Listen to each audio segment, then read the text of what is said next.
Yan yung ating sasakyan mga boss. Chevrolet Tahoe. Yan yung ating sasakyan na yun oh. Nire-repair natin ng differential assembly.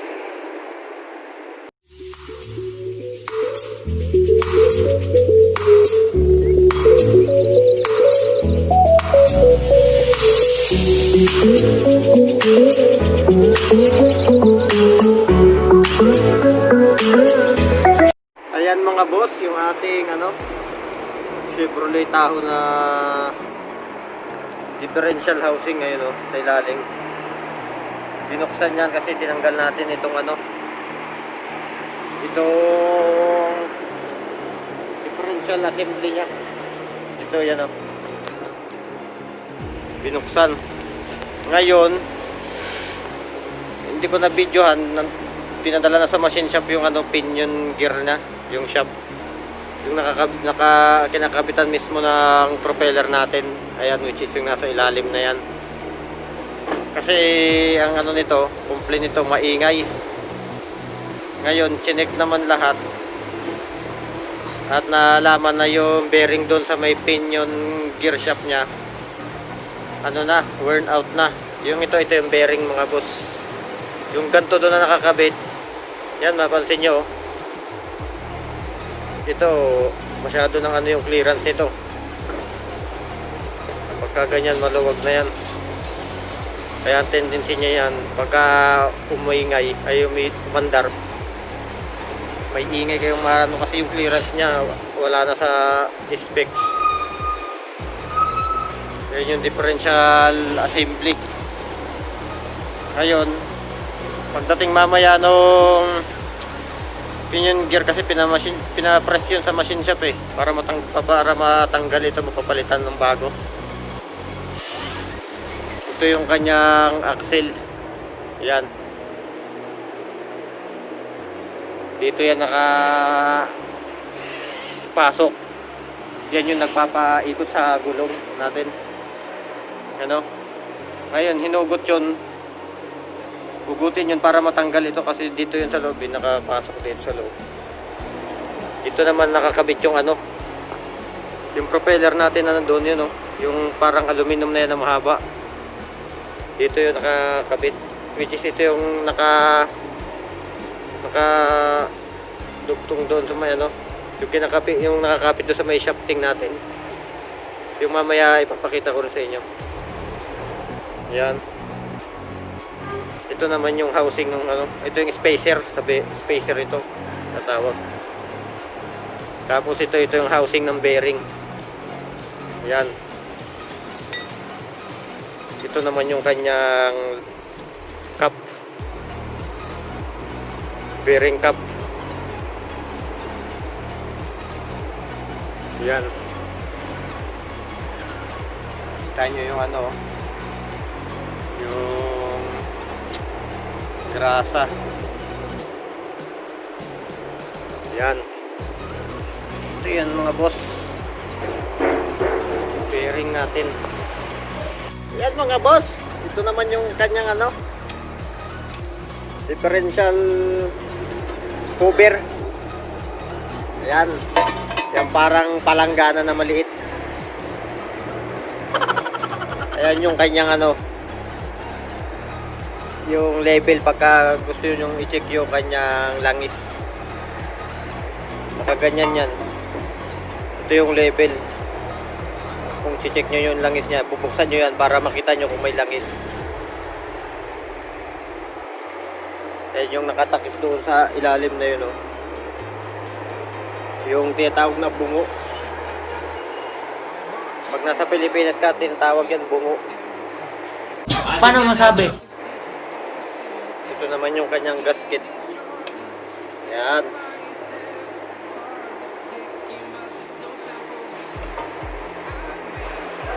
Ito naman yung tinatawag boss na ring gear. Ito yung ring gear nya, itong malaki na to. Tapos itong nasa loob, ayan, mayroon din sa loob yan Yan nga pala boss yung tinatawag na spider gear.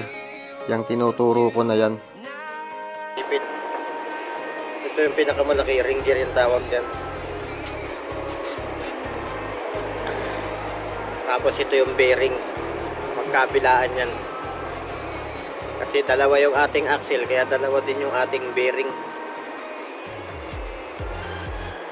Tapos yung mechanism niya sa loob yan.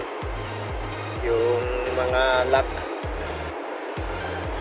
Pag pinasok na yung axle dyan magkabilaan, mayroong pin yan dito na pinapasok na pinakalock niya. Ipapakita ko sa inyo.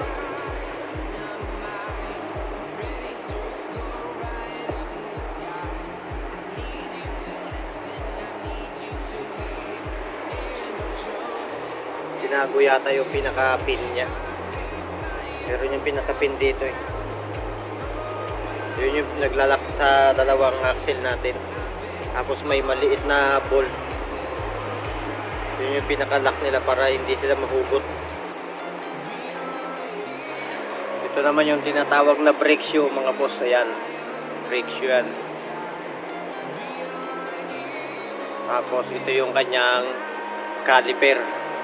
Caliper yan. Ito naman yung adjuster. Yan.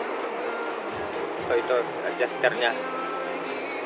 Gusto natin i-adjust yung ating foot brake. Dito tayo mag-a-adjust. Tapos yan yung oil seal ng axle. Itong parang kulay tanso na ito paikot. Yan. Yan yung oil seal. Ito naman yung ating brake pads. Ito. Yung kanya brake shoe, ito naman yung brake pads natin. Tapos ito yung rotor disc.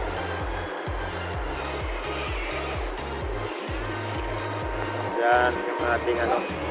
Mamaya pa darating siguro yun yung ating shafting na pinadala sa machine shop. Ito dapat ito papalitan din to eh. Oh. Paano na yung clearance niya. May plate to pero hindi dapat ganito. Palus yung kanyang plate. Kasi pag ganyan nagkukos ng ingay, ng whining noise pagka natakbo yung ating sasakyan. Kasi noong una ito yung chinek, pinugot ito. Ayos naman, wala naman dito yung ano, yung ingay, hindi man dito nang gagaling. So yun lang mga boss. Pagka dumating na yung ating pinion gear, yung shafting nya, update ko kayo. Ayan yung ating sasakyan mga boss, Chevrolet Tahoe. Yan yung ating sasakyan na yun oh. Nire-repair natin ng differential assembly. Ayan na mga boss, dumating na yung pinion gear natin, yung pinion shaft. Ayan na yung bagong bearing nya. Yung sa inner, yung sa outer nya.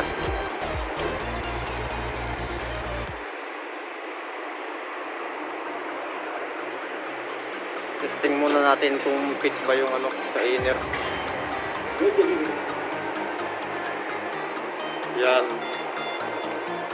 Dito yung maliit na yun yung inner. Dito sa loob.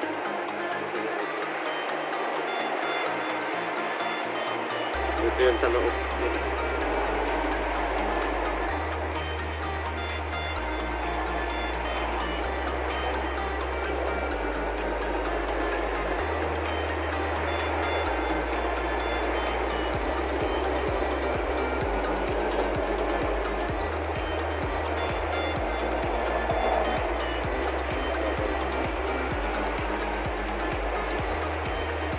Pinion shop mga boss.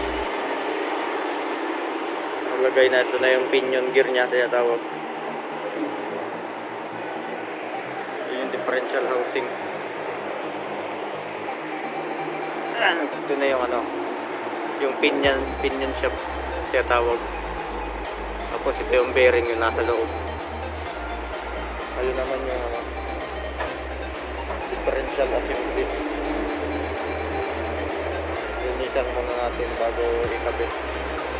Check din natin yung mga bearing ng kung ano,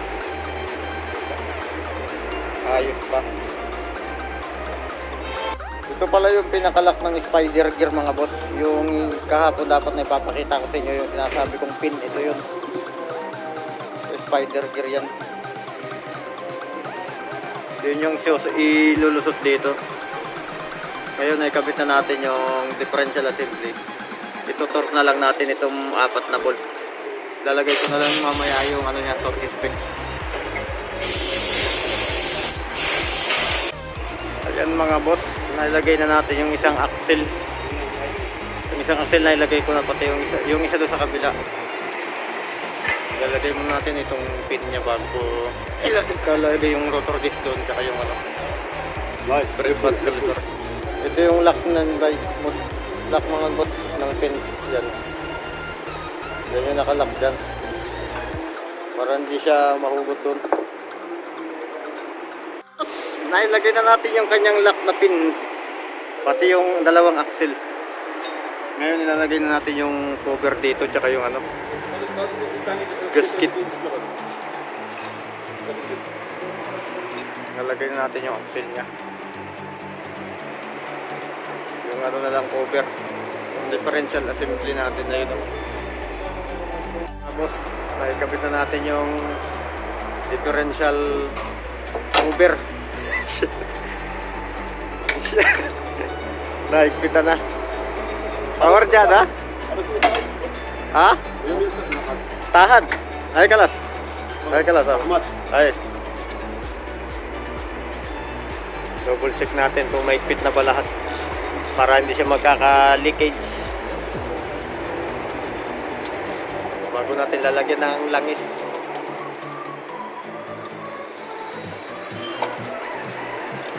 Salamat po. Power jada alin ha.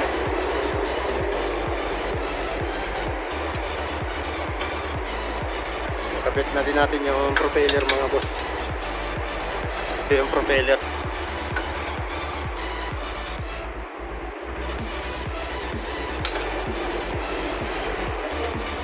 Yan yung langis natin. Nalagay natin doon.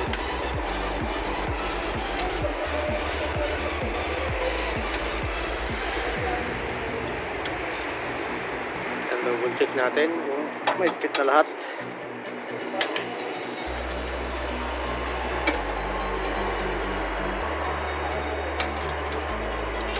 Update ko kayo mga boss ng langis mga boss.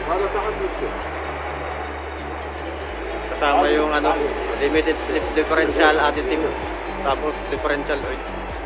Ito nga pala yung ating pinagpalitan na ano, mga bearing. Ito yung luma. Pati yung nut natin, pinalitan na rin natin ng bago. Halo yan, 2 piraso yan. Isang outer tsaka inner bearing.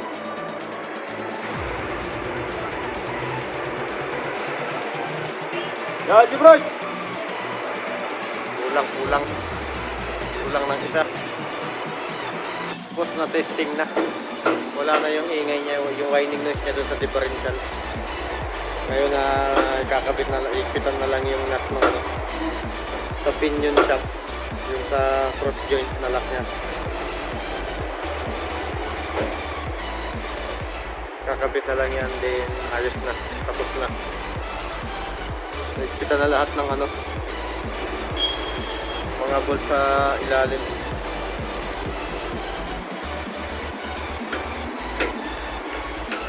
Kita na lang yun para ano, hindi man yung clearance. Salamat sa inyong panonood mga boss.